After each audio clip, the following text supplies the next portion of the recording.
Hola, ¿cómo estás?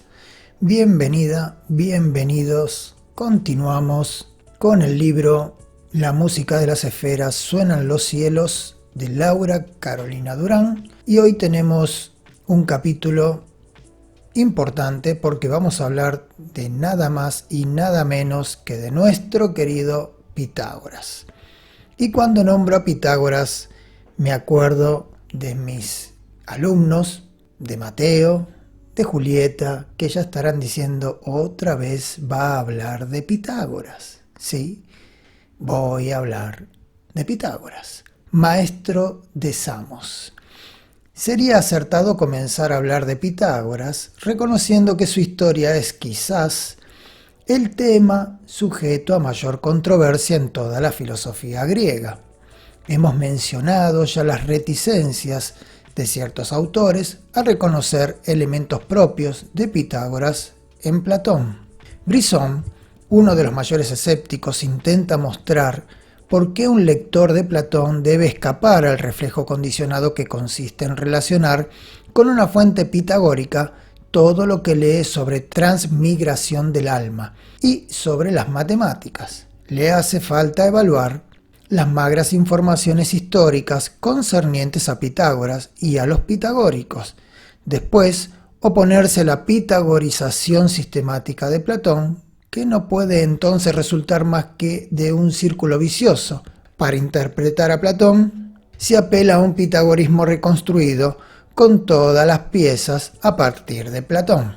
Como ocurre con todos los presocráticos, que son aquellos que se iniciaron antes que Sócrates, también respecto a Pitágoras y los pitagóricos antiguos, contamos con fragmentos referidos a su enseñanza de diverso valor en cuanto a su veracidad histórica, a la naturaleza misma de la doctrina y a la escuela pitagórica ligada a la extraordinaria figura del fundador y maestro, venerado casi religiosamente por sus discípulos. De acuerdo con la tradición, Pitágoras ha sido uno de los pensadores más originales de la historia, fundador de la ciencia matemática y de la cosmología filosófica.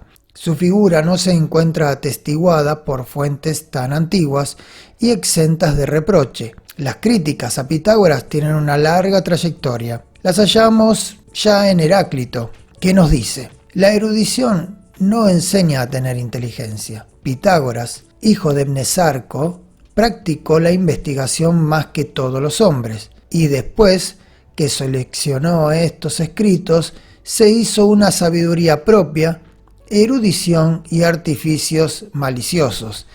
Y sigue Heráclito, pero cortamos por acá. Estos fragmentos avalan la existencia real de Pitágoras. Su presentación genera una cesura que cambia el rumbo del pensamiento posterior y su personalidad histórica. Esta sumida casi por entero en la bruma de lo legendario.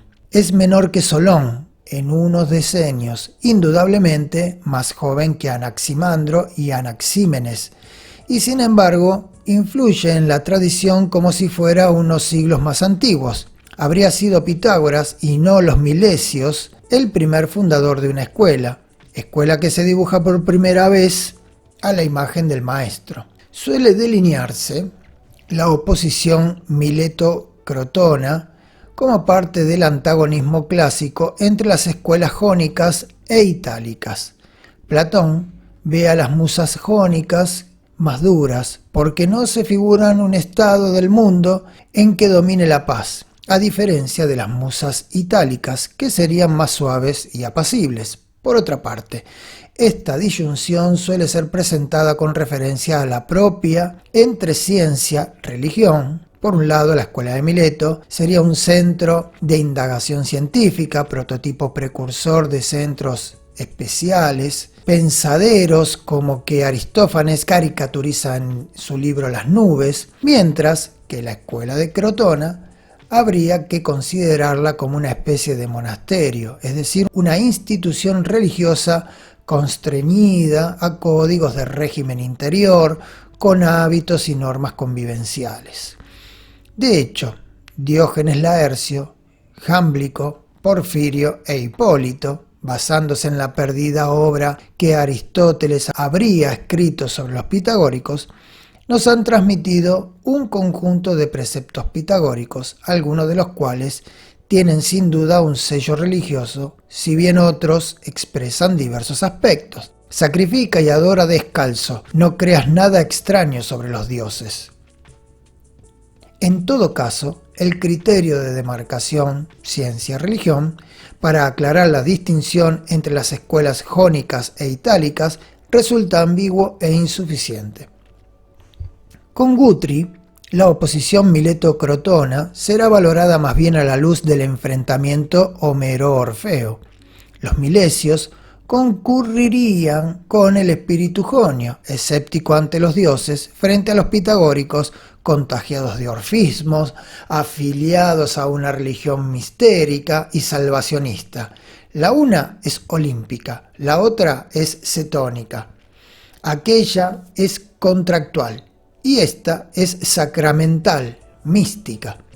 Las fórmulas más empleadas sean acaso las siguientes: el racionalismo ilustrado, antirreligioso, más los intereses naturalistas es la escuela de Mileto. Misticismo supersticioso más matemáticas es la escuela pitagórica. Así, frente a las creencias pitagóricas acerca de la reencarnación de las almas en animales e incluso en plantas, Jerófanes, el jonio, no cree en la inmortalidad del alma y ridiculiza al mismo Pitágoras, pero en cambio, Hicetas de Siracusa, adelantándose 20 siglos a Copérnico, estableció desde supuestos pitagóricos la rotación de la Tierra sobre su propio eje, mientras que Jerófanes seguía enseñando que el Sol es nuevo cada día porque se forma con nubes ígneas. En cualquier caso, la escuela pitagórica ha ofrecido a la ciencia futura tanto o más como haya podido ofrecer la escuela jónica. Ha ofrecido el método de análisis matemático de la naturaleza. Sin embargo, otros autores interpretan que se elabora una síntesis entre la meditación cósmica de los jonios y la educación pitagórica del alma, de capital importancia para el avance del pensamiento griego. Una vez más, Guthrie sostiene que la carencia de una comprensión del pitagorismo es una severa desventaja para abordar el estudio del mismo Platón, sobre el cual el pensamiento pitagórico ejerció evidentemente un gran influjo y establece que el pitagorismo preplatónico puede ser considerado como formando una unidad. La figura de Pitágoras se esconde tras una nube de leyendas. Disponemos de 3 biografías, las de Diógenes Laercio, Porfirio y Jámblico, cada una más fantástica que su predecesora. Pitágoras es descrito como alguien más que humano, como el dios Apolo, en forma humana. Su estatus sobrenatural es confirmado por su muslo de oro y por el don de la bilocuidad. El muslo de oro de Jámblico atestigua tenía un aspecto muy solemne y sus discípulos tenían la impresión de que era Apolo, que había venido de los hiperbóreos. Un rumor decía que una vez que se desnudó, el muslo se vio y este era de oro, y muchos afirmaban que el río Neso le había dirigido la palabra cuando él lo estaba cruzando. La bilocuidad, Aristófanes y Porfirio relatan, y casi todos aseguran que, en un único y mismo día, tanto en Metaponte de Italia como en Tauromenio de Sicilia, se había entrevistado y conversado cara a cara con los discípulos de uno y otro sitio, que ni siquiera se recorrían en bastantes días. Pitágoras había conseguido en sus palabras el poder de relajar tensiones y de aconsejar hasta en los animales irracionales, demostrando con ello que por la enseñanza que se recibe todos se convierten en seres racionales, lo que es de aplicación para los que se consideran indómitos e irracionales. En efecto, según dice, retuvo a la osa de Daunia, que causaba grandes estragos en los lugareños. La acarició durante mucho tiempo, le dio de comer torta de cebada, frutos secos y la soltó, tras haberla comprometido bajo juramento a no tocar ya un ser vivo. Se retiró inmediatamente a los montes y a los encinares, y desde entonces ya no se la vio atacar ni siquiera a un ser irracional. Asimismo, hay informes sobre sus logros en la educación de animales irracionales. Porfirio y Simplicio refieren que habría escuchado la música de las esferas. Se nos anoticia también de sus previas encarnaciones, que lo dotaron de un aprendizaje universal. Caparelli, en La Sapienza, refiere la multiplicidad de sus vidas, de sus encarnaciones sucesivas, que sería Itálide, hijo de Mercurio, a continuación guerrero Eufarbo de Troya, a continuación Hermotimo, haciendo alusión a otra multiplicidad y variedad de experiencias de universalidad. Datos más historiográficos permiten situar su nacimiento en Samos, entre los años 580 o 570 a.C. Su padre sería Mnesarco, probablemente descendiente de los fundadores de la colonia. Según Jámblico, se asocia con el dios pítico Apolo, y Sócrates, orador en el siglo V a.C., en un pasaje de Busiris refiere que Pitágoras viajó a Egipto y fue discípulo de los sacerdotes de ese país.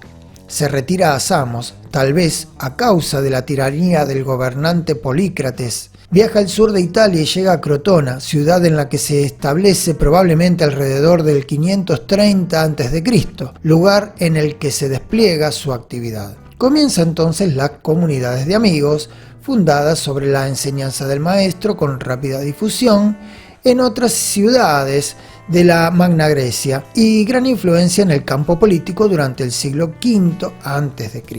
La muerte de Pitágoras podría ubicarse en los últimos años del siglo VI o en los primeros del siglo V a.C., muerte que cuenta con diferentes versiones, aún así todas vinculares a los avatares ocurridos luego de las violentas revueltas contra las comunidades pitagóricas. Aristoceno cita: Silón, un crotoniata ciudadano destacado sobre los demás por su linaje, reputación y riqueza, de trato difícil, violento, turbulento y de carácter tiránico, puso todo su empeño en participar de modo de vida pitagórica y se acercó al mismo Pitágoras, cuando éste era ya un anciano, pero fue rechazado por motivos mencionados. Ocurrido este hecho, Silón y sus amigos declararon una guerra encarnizada contra Pitágoras mismo y sus compañeros, y tan excesiva e inmoderada fue la rivalidad del propio Silón y sus partidarios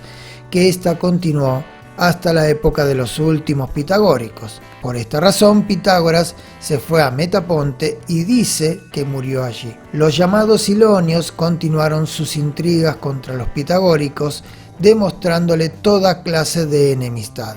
Prevaleció, sin embargo, durante algún tiempo la hombría de bien de los pitagóricos y el deseo de las ciudades mismas porque sus asuntos fueran administrados por ellos, mas los silonios terminaron por acechar contra ellos hasta el punto de que cuando los pitagóricos estaban manteniendo una reunión para deliberar sobre cuestiones políticas en casa de Milón de Crotona, prendieron fuego a la casa y quemaron a todos, salvo a dos, Arquitas y Lisis, quienes consiguieron escapar porque eran los más jóvenes y los más fuertes.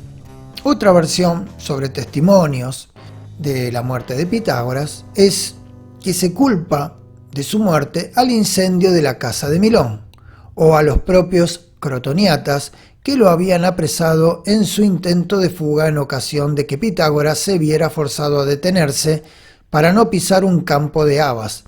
Otra versión adjudica su muerte luego de la huida a un prolongado ayuno. De acuerdo con Gigón, tenemos la posibilidad de deducir la obra de Pitágoras de su influencia, lo mismo que se llega a fijar la existencia y la posición de un astro invisible. Su influjo está referido en todo un círculo de filósofos desde finales del siglo VI hasta la terminación del V, que constituyen las primeras fuentes sobre su estudio. Jerófanes, Heráclito, Ion de Quios, Heródoto, Empédocles e Hipaso de Metaponto y Filolao, a quien abordaremos en videos posteriores. De Jerófanes de Colofón sabemos que había nacido un poco antes que Pitágoras y lo había sobrevivido en unos años, transcurriendo su vida mayormente en Sicilia y la península itálica. El tono de sus poemas es satírico. Detente, no le golpees, es el alma de un amigo, reconozco su voz. Palabras dichas por Pitágoras al ver un hombre golpeando a un perro, en el que se expresa un tono de ironía sobre la doctrina de la transmigración de las almas. Ya hemos citado los fragmentos de Heráclito que así lo mencionan. Ión de Quíos, nacido alrededor de 490 a.C., poco después de la muerte de Pitágoras, de acuerdo a Diógenes Laercio, dijo en su obra filosófica Triagmoi que Pitágoras había compuesto algunos escritos bajo el nombre de Orfeo, y en unas líneas elegíacas sobre Ferécides alude a la doctrina de Pitágoras sobre el alma. De este modo él, dotado de virilidad y modestia, hizo que su alma gozara de una vida alegre, incluso en la muerte, si es que Pitágoras, sabio en todo, conoció y comprendió verdaderamente los espíritus de los hombres.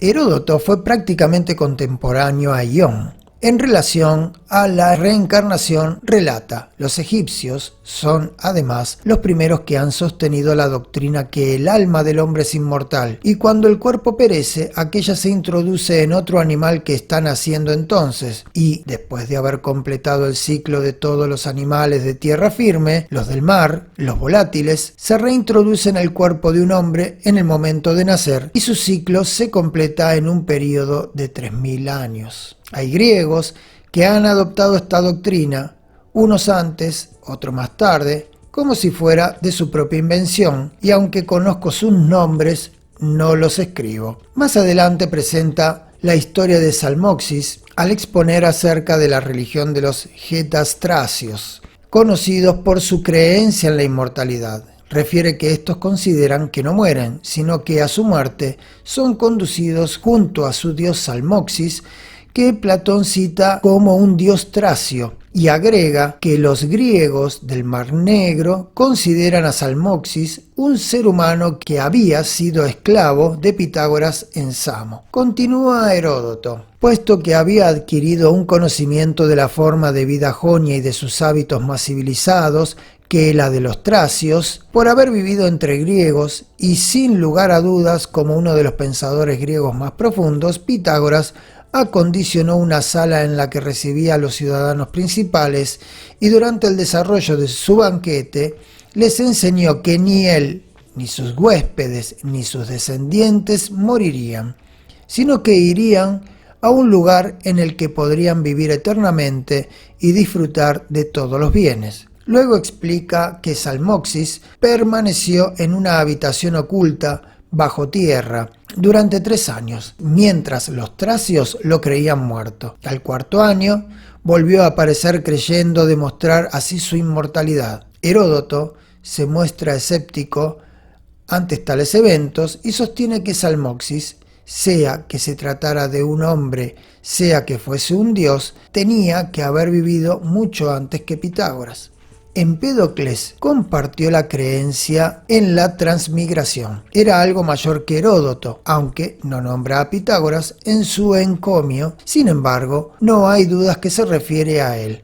Porfirio le atribuye un pasaje en cuestión, y su atribución se remonta al historiador siciliano Timeo en el siglo IV a.C. Evidenciando su admiración dice: hubo entre ellos un hombre de conocimiento incomparable que poseyó una gran capacidad de comprensión, capaz de toda clase de actos ingeniosos, porque cuando él se esforzaba con toda su inteligencia, distinguía fácilmente cada una de las cosas que existen en 10 e incluso en 20 vidas humanas. El matemático Hipaso de Metaponto parece haber vivido en el inicio del siglo V, por lo que algunos años de su vida habrían coincidido con la vida de Pitágoras. Se lo considera un pitagórico no del todo respetuoso de los preceptos de la escuela. Hay datos sobre su castigo por revelar secretos matemáticos, Jámblico establece que en la diferenciación de los dos grupos pitagóricos, los acusmáticos, cuya filosofía se basaba en sentencias orales, y los matemáticos, que eran instruidos con rigor acerca del fundamento de la ciencia. Los matemáticos serían seguidores de Hipaso, no de Pitágoras. En la revuelta antipitagórica de Silón y Ninón se lo menciona como parte de los que propulsaron medidas democráticas, en oposición a la política de la escuela. Una tradición que llega hasta las sucesiones de Soción, alrededor del año 200 a.C., refiere que el logos místico de Pitágoras fue compuesto en realidad por Hipaso para desprestigiarlo. Según Aristóteles, se vincula a Heráclito por sus ideas en relación a la música. Aristoceno lo presenta como el rival de Pitágoras y sería este discípulo quien produjo los intervalos armónicos golpeando 4 discos de bronce con espesores correspondientes a las razones 4/3, 3/2 y 2/1. También Hipaso, según Jámblico, habría devuelto el nombre de armónico al método, que junto con el aritmético y el geométrico reconocerían los matemáticos de su tiempo, pero que Pitágoras y los de su escuela habrían nombrado hipenantía. Jámblico dice: y en cuanto a Hipaso, se dice sobre todo que era un pitagórico, pero por el hecho de divulgar mediante un dibujo por primera vez la esfera de 12 pentágonos, desapareció en el mar por impío, mas pudo tomar fama de inventor, y eso que todo pertenecía a aquel hombre. En efecto, denominan así a Pitágoras y no lo llaman por su nombre. Sin embargo, hay autores que señalan que fue el primero en probar la irracionalidad de la raíz cuadrada de 2, demostrando la existencia de los números irracionales. Su hallazgo surgió a partir de su interés por los pentagramas y por los pentágonos, así como por los números implicados en ellos. Según una versión, Hipaso rompió la regla de silencio pitagórica al revelar la inexactitud y lo ilógico del semitono, siendo expulsado o habiendo muerto ahogado en el mar. Los matemáticos serían seguidores de Hipaso mismo y no aceptarían a los acusmáticos más antiguos y seguidores del maestro.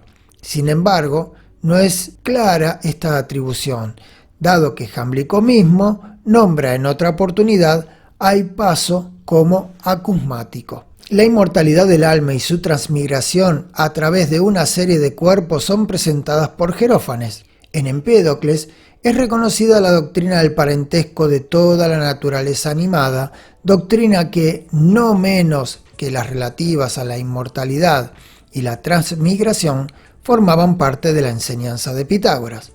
Porfirio escribe: lo que dijo a sus discípulos ningún hombre puede decirlo con seguridad, puesto que mantenían un silencio excepcional. Sin embargo, los hechos siguientes, en particular, se convirtieron en universalmente conocidos. Primero, que sostuvo que el alma es inmortal. Segundo, que emigra a otras especies de seres vivos. Tercero, que los acontecimientos pasados se repiten en un proceso cíclico y nada es nuevo en sentido absoluto.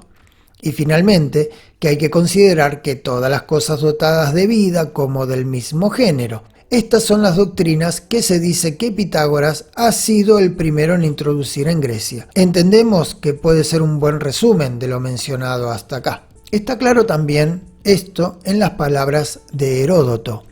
Estos testimonios antiguos confirman el origen pitagórico de la doctrina de la inmortalidad del alma. Prescripciones alimenticias, como las normas de vida pitagóricas, pueden ponerse en relación a la idea de una asimilación a lo divino. Para Pitágoras hay un camino de salvación, y desde ahí podemos entender el lugar de la filosofía. Aristoceno decía sobre Pitágoras y sus seguidores que cualquier tipo de distinción que establecen respecto a lo que debería hacerse o no, tienen una conformidad con lo divino. Este es su punto de partida, la totalidad de su vida. Se dispone con miras a seguir a Dios y este es el principio rector de su filosofía. Estas referencias presentan vivamente la reflexión de Pitágoras sobre el alma y su destino, la existencia terrena del hombre es solo una de las vidas posibles y son estos elementos que apreciamos en el mito de Er y en otras referencias platónicas que ya vimos en otros videos. Con todo, no hemos presentado nada referente a la doctrina de los números en estos testimonios del pitagorismo más antiguos. Hasta la segunda mitad del siglo V no tenemos indicios ciertos de ella. Hay quienes sospechan ecos de enseñanzas en la cuantificación de elementos en Empédocles y en Heráclito, dada la importancia del número 4 de la doctrina pitagórica, que no solo es la expresión de la justicia, como dice Aristóteles, sino en general del orden y de la perfección. Recordemos el juramento pitagórico, aunque sin nombrarlo, por quien transmitió a nuestra alma la tetractis. La tetractis es el número perfecto y la clave de la doctrina. Continuemos con fuentes posteriores, aquellas que pertenecen a fines del siglo V y al siglo IV, constituidas por los testimonios de Isócrates, Heráclides de Ponto, Aristóteles y sus discípulos Aristoceno y Dicearco. Isócrates, conocido adversario de Platón, repite, como citáramos, la versión de que Pitágoras debía su completa sabiduría a Egipto. En Busiris, Gottschalk sostiene que esta serie canónica de reencarnaciones de Pitágoras fue creada por Heráclides y dice: cualquiera que no tuviese prisa comenzaría a contar muchas y admirables cosas sobre la piedad de los egipcios, que no soy el único ni el primero en examinar, sino que muchos de los contemporáneos y de los antiguos lo han hecho, como Pitágoras el Samio. Este, después de llegar a Egipto y hacerse discípulo de aquellos hombres, fue el primero que llevó a los griegos una filosofía diferente y se aplicó con más brillantez que la de los demás en lo que se refiere a los sacrificios y ritos en los santuarios, pensando que si por esto no obtenía más de los dioses, al menos gozaría con esto de la mayor reputación entre los hombres. Y así ocurrió, porque aventajó tanto en fama a los demás que todos los jóvenes deseaban ser sus discípulos y los ancianos veían con más placer que sus hijos se reunieran con él a que se ocupasen de los asuntos domésticos. Y de esto no hay que dudar, pues aún ahora los que presumen de ser sus discípulos causan más admiración cuando están callados que los que gozan de la mejor fama en el hablar. Se aprecia fácilmente la nota irónica que a menudo se desliza en diversas observaciones de los griegos sobre Pitágoras y su escuela. Heráclides de Ponto fue un discípulo de Platón que frecuentó la academia aproximadamente en la misma época que Aristóteles. De su vasta producción se conservan fragmentos transmitidos por autores posteriores, muchos de ellos escritos en forma de diálogo. Hace referencia a la autoridad de Pitágoras dadas sus sucesivas encarnaciones y presenta como acto de este la incorporación de la palabra filósofo. Uno de los fragmentos conservados dice: el conocimiento de la perfección de los números del alma es la felicidad, según Pitágoras. Heráclides abandonó la idea de la rotación de la Tierra alrededor de un centro de fuego invisible por una postulación de que la Tierra produce por su propia rotación el movimiento diurno aparente del Sol y las estrellas. De Aristóteles compartiremos aquí la referencia sobre el número como elemento causal en la teoría pitagórica. En la misma época de Leucipo y Demócrito, y aún antes que ellos, los denominados pitagóricos, dedicándose los primeros a la matemática, las hicieron avanzar y nutriéndose de ella, dieron en considerar que sus principios son principios de todas las cosas que son. Y puesto que en ella lo primero son los números, y creían ver en estos, más desde luego que en el fuego, la tierra y el agua, múltiples semejanzas con las cosas que son y las que se generan. Por ejemplo, que tal propiedad de los números es la justicia, y tal otra es el alma y el entendimiento, tal otra la oportunidad, y en una palabra, lo mismo en los demás casos. Y además veían en los números las propiedades y proporciones de las armonías musicales, puesto que las demás cosas en su naturaleza todas parecían asemejarse a los números, y los números parecían lo primero de toda la naturaleza. Supusieron que los elementos de los números son elementos de todas las cosas que son, y que el firmamento entero es armonía y número. Heráclides relata la leyenda de la conversación de Pitágoras con León, gobernante de Fliunte, quien, admirado por el talento y la elocuencia de Pitágoras, le preguntó sobre su arte. Este respondió que no era un maestro de arte alguno, sino un filósofo. León desconocía esa palabra, y para explicarle su significado, Pitágoras se valió de esta historia. La vida, dijo, es como una reunión de personas en los Juegos Olímpicos, a los cuales la gente acude por 3 motivos: para competir por la gloria de una corona, para comprar y vender, o para ser simplemente espectadores. Así, a la vida a la que llegamos desde otra vida, unos llegan para servir a la fama, otros al dinero, pero la mejor elección es la de aquellos pocos que consumen su tiempo en contemplar la naturaleza como amantes de la sabiduría, es decir, como filósofos. En la actualidad prevalece la idea de que Heráclides está aplicando un esquema de la academia a las ideas pitagóricas. Continúa Aristóteles comentando las correspondencias entre números y armonías, y del firmamento, el orden del universo, a la cual agrega: incluso si echaban en falta algo, deseaban ardientemente añadirlo, de modo que toda su doctrina resultara bien trabada. Quiero decir, por ejemplo, que basándose en que el número 10 parece ser perfecto y abarcar la naturaleza toda de los números, afirman también que son 10 los cuerpos que se mueven en el firmamento, y puesto que son visibles solamente 9, hacen de la antitierra el 10º. Luego menciona las propiedades del número y presenta la tabla de los 10 principios de opuestos. Según este testimonio, no hay diferenciación en el pitagorismo entre número y corporalidad, entre ser corpóreo e incorpóreo.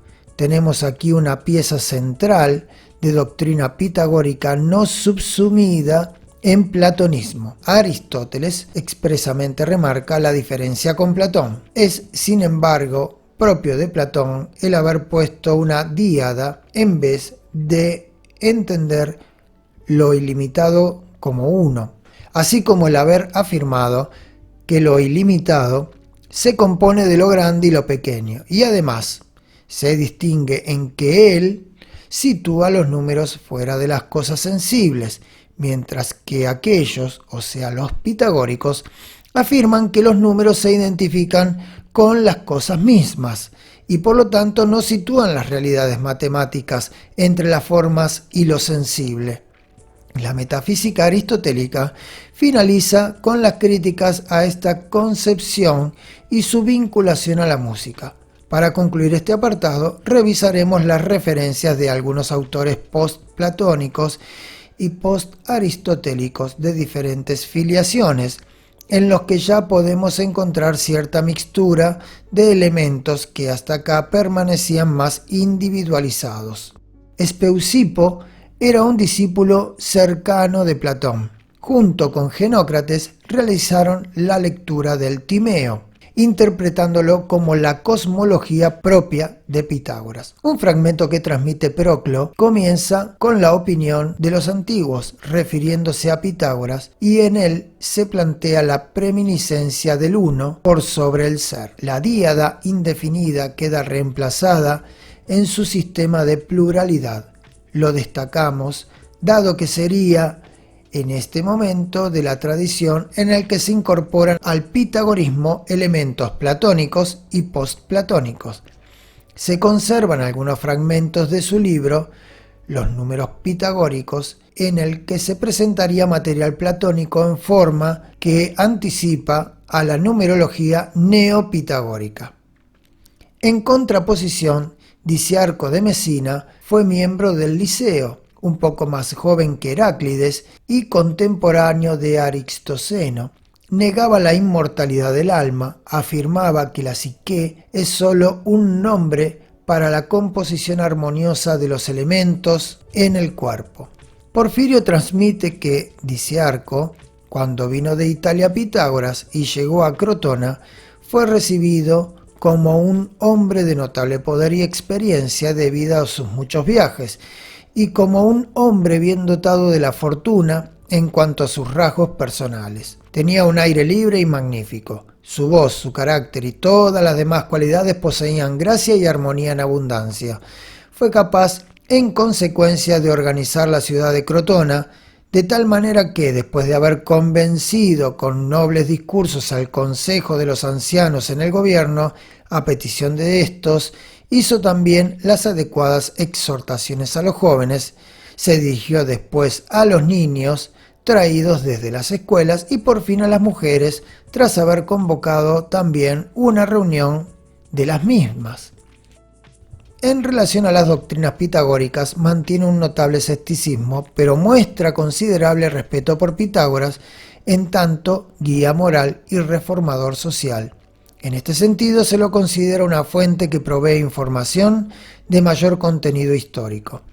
Ya en la era helenística, encontramos una serie de pensadores que aportan datos, pero en los que se encuentran fusionados elementos pitagóricos y platónicos. Lo que esta tradición presenta como filosofía de Pitágoras no acuerda con los pronunciamientos de Aristóteles al respecto. Así, tomemos por caso a Eudoro de Alejandría del siglo I a.C., quien dice que de acuerdo al más alto logos, el primer principio de los pitagóricos es el uno, y de acuerdo al segundo logos, una naturaleza opuesta junto al uno. La oposición es desarrollada como la tabla de opuestos y sumarizada en la fórmula uno o mónada y la díada indefinida. Si Aristóteles tiene razón, son construcciones platónicas y no pitagóricas.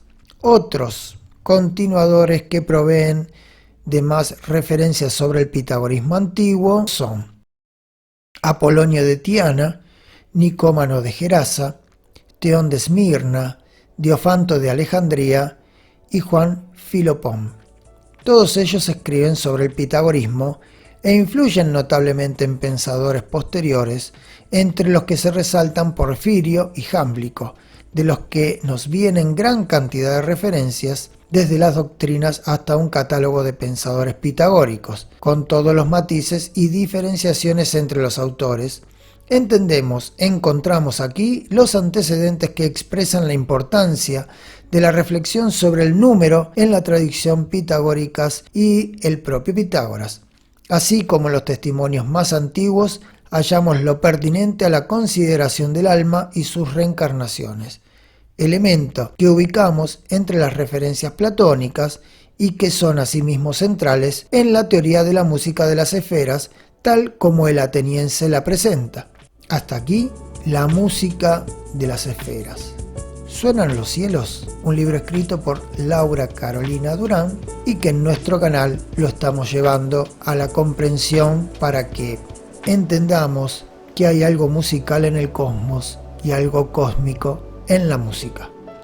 Nos vemos en el próximo video y muchas gracias.